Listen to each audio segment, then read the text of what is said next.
terus terang ya, ini barangkali karena kemarin saya masih komunikasi, masih enjoy, beliau masih tenang. Pak Novanto tadi juga kita komunikasi, beliau masih nyaman, dan strategi itu beliau juga masih tidak ada masalah.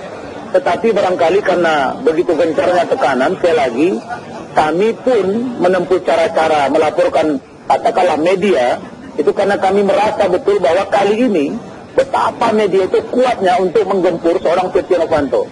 Tetapi pada hakikatnya sesungguhnya adalah Pak Setia Novanto mengundurkan diri bukan karena dia bersalah, tapi lebih kepada bahwa moral dikedepankan dan dia akan bertanggung jawab bahwa tidak berbuat seperti yang dituduhkan.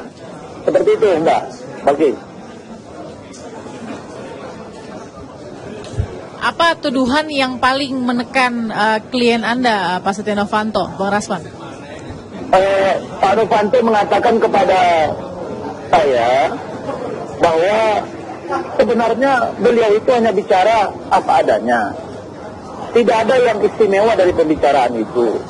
Sebagai mantan seorang pengusaha, beliau itu berkomunikasi. Dan pertemuan itu justru diminta oleh Bapak Ma'ruf Samsudin sendiri. Beliau layani. Kemudian ada bertemu lagi di Ritz-Carlton. Bertemu lagi. Ini kok ada justifikasi. Bahwa kemudian sudah jelas-jelas ada barang bukti yang diragukan keabsahannya. Ada data-data yang tidak valid. Ada keterangan-keterangan yang berbeda. Tapi kok terus digempur sebulan? Saya kira luar biasa Pak Setia Novanto masih bisa senyum. Maka saya katakan sampai akhirnya kami tadi melaporkan kemarin ke Dewan Pers. Dan tadi sudah ada titik temu bahwa ada unsur pelanggaran yang kami akan dimediasi. Dan Pak Setia Novanto dari ketika saya buka saja di sini, hasil rapat kami tadi dengan Dewan Pers di mana Pak Leo Batubara mengatakan ada satu titik bahwa ada satu media yang memang pada satu poin dia telah melakukan tindakan yang tidak sesuai dengan kode etik jurnalistik. Di sana tidak memberi ruang kepada Pak Setia Novanto untuk menyampaikan bahwa dia tidak bersalah. Ruang itu tidak ada. Jadi dihakimi secara keinginan publik sedemikian rupa. Ini luar biasa gempurannya. Barang bukti pencurian tidak ada, yang dicuri tidak ada, dana yang dicuri tidak ada, rekamannya tidak jelas, dihukum. Orang seperti mau ngapain negara ini gitu loh. Maka saya minta pakar-pakar. Beberapa hari yang lalu ada 8 pakar yang mengatakan bahwa barang bukti tidak dapat ditemukan, bahwa tidak jelas siapa pengadunya, siapa pelapornya, siapa terlapornya. Dr. Muzakir mengatakan, Andi Hamzah mengatakan, tapi kita tidak memaksakan diri. Terus siapa yang harus pegangan kita? Saya sebagai orang hukum. Ini benar-benar membuat saya confused. Abang. Ini confused dalam penegakan hukum. Ya, Bang Rasman. Ya, Bang Rasman. Apa keputusan yang dilakukan oleh Pak Setia Novanto untuk mengundurkan diri dilakukan pada saat ini juga kita masih berada di depan sidang atau di ruang sidang MKD di mana keputusan belum diketuk dan belum dirilis begitu ya kepada masyarakat atau rakyat Indonesia yang sedang menyaksikan. Apa yang menjadi keputusannya untuk kemudian melakukan pengunduran diri sebelum sidang MKD ini putus pada kesimpulannya? Ya, beliau kan mengikuti perkembangan di persidangan. Bayangkan semua dapat tekanan. Seolah-olah kalau nanti ada putusan atau anggota majelis hakim, mahkamah, kehormatan dewan, saya lawyer, saya keberatan mereka pakai baju merah putih toga. Itu lawyer profesi, sumpah profesi. Itu para mereka yang anggota dewan itu tidak berhak memakai itu sebenarnya. Tetapi saya pahami.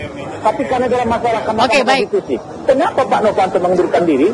Lebih kepada Pak Novanto, dia ingin membuktikan kepada publik karena besarnya tekanan, dia tidak masalah. Monggo, saya mengundurkan diri, silakan kalian ambil jabatan ini. Tetapi dia akan menunjukkan bahwa dia tidak bersalah dan tetap akan melakukan upaya hukum yang sebaik-baiknya dan sebenar-benarnya. Oke, apakah akan ada keterangan pers dalam waktu dekat ini, Bang Rasman, soal pengunduran diri Pak Setia Novanto sebagai Ketua DPR? Seperti itu. Saya juga akan segera berkoordinasi dengan beliau dan kita akan komunikasi seperti apa nanti kita mau lihat. Tetapi kan ada persoalan-persoalan yang lain yang ini tidak akan bisa berhenti. Ada di Dewan Pers, ada di KPI, ada di Mabes, ini akan tetap berjalan. Begitu juga dengan Jaksa Agung. Ini kalau kita cerita etika, saya kan berharap Jaksa Agung mengundurkan diri aja deh. Iya, mengundurkan diri aja. Itu menurut saya. Baik, Bang Rasman. Oke, Bang Rasman, silakan sampaikan keberatan-keberatan nanti pada proses penyelidikan. Terima kasih Bang Rasman sudah bersama kami sudah catat tadi informasinya. Terima kasih ya Bang. Selamat malam.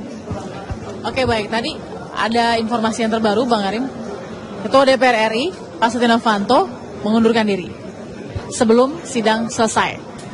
Artinya sudah ada yang diputuskan oleh dirinya sebagai individu, baik secara hukum masih lanjut, lalu kemudian secara etik masih lanjut, tapi dirinya sudah memutuskan untuk mengundurkan diri saat ini.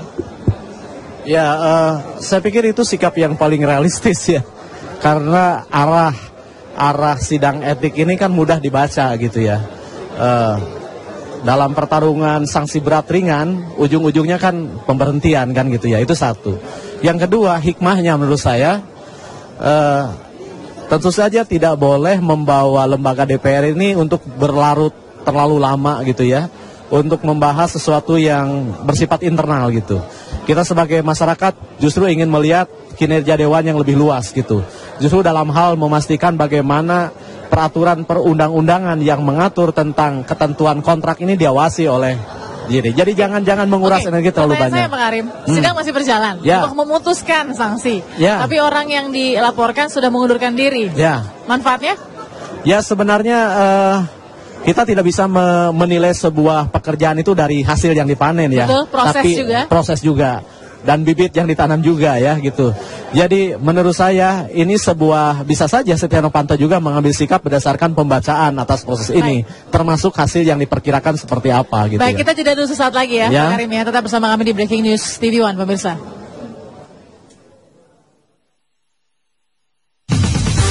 Sejauh ini sudah 15 anggota MKD yang menyatakan pendapat untuk memberikan sanksi kepada Ketua DPR Setia Novanto terkait kasus Papa Minta Saham. Dari 15 anggota MKD yang menyatakan pendapat, 9 diantaranya memberikan sanksi sedang, artinya memecat Ketua DPR atau memecat Setia Novanto dari posisi Ketua DPR. Sementara 6 lainnya memberikan sanksi berat yang artinya ini akan dilanjutkan kepada panel, pembentukan panel yang kemudian menyertakan masyarakat dari luar yang mereka nyatakan akan lebih netral dalam menilai kasus ini dibanding anggota DPR sendiri, dan ini mungkin akan membutuhkan waktu selama 3 bulan sampai kemudian akhirnya diputuskan apakah akan diberhentikan dari anggota DPR atau tidak.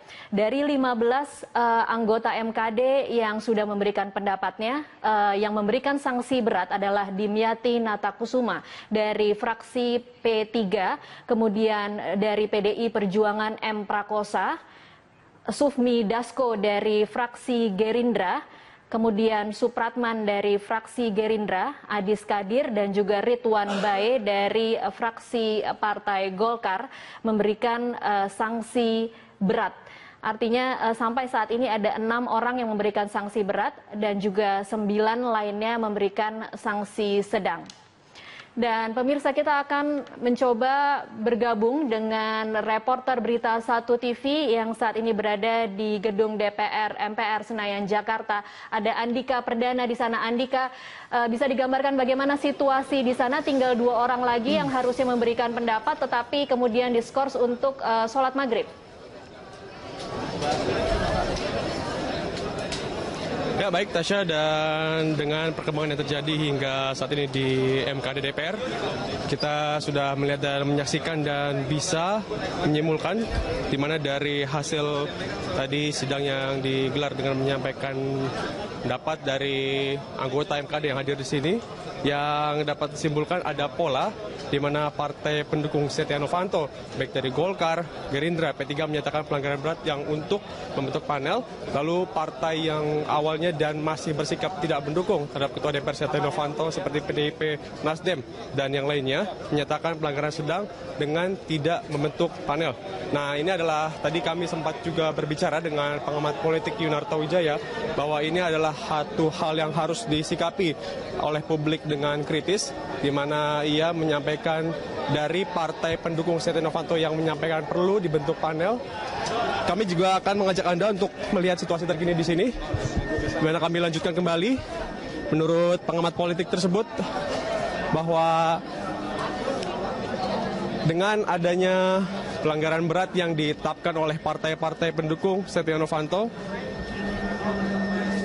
adalah langkah dan upaya untuk menyelamatkan lagi Setia Novanto, di mana dengan panel yang ada saat ini menjadi peluang untuk masih dapat dan bisa menentukan apakah benar diputus bersalah atau tidak terhadap Ketua DPR Setia Novanto. Dan kita sedikit melihat ke belakang dengan adanya beberapa pertanyaan dan pernyataan termasuk dari tadi yang disampaikan dalam sidang. Kita masih menunggu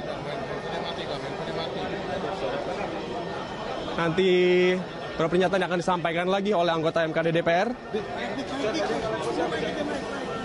Lalu tadi sekitar jam 3 ke 4 sore kita juga masih mengingat dengan pernyataan dari Akbar Faisal yang dinonaktifkan sementara sebagai anggota MKD dari fraksi Nasdem. Ia menyampaikan ini merupakan salah satu upaya besar dari kekuatan politik yang mencoba menutup kebenaran di ruang sidang MKD. Tasya. Ya baik, Andika Perdana, nanti kami akan mencoba kembali bergabung dengan Anda untuk mengetahui bagaimana situasi terakhir di sana. Dan pemirsa, saat ini sidang diskors untuk sholat maghrib, tinggal 2 orang lagi yang harusnya memberikan pendapat dan sanksi kepada Setia Novanto akan dilanjutkan pada pukul 19.30. Tetap bersama kami akan kembali usai jeda komersial.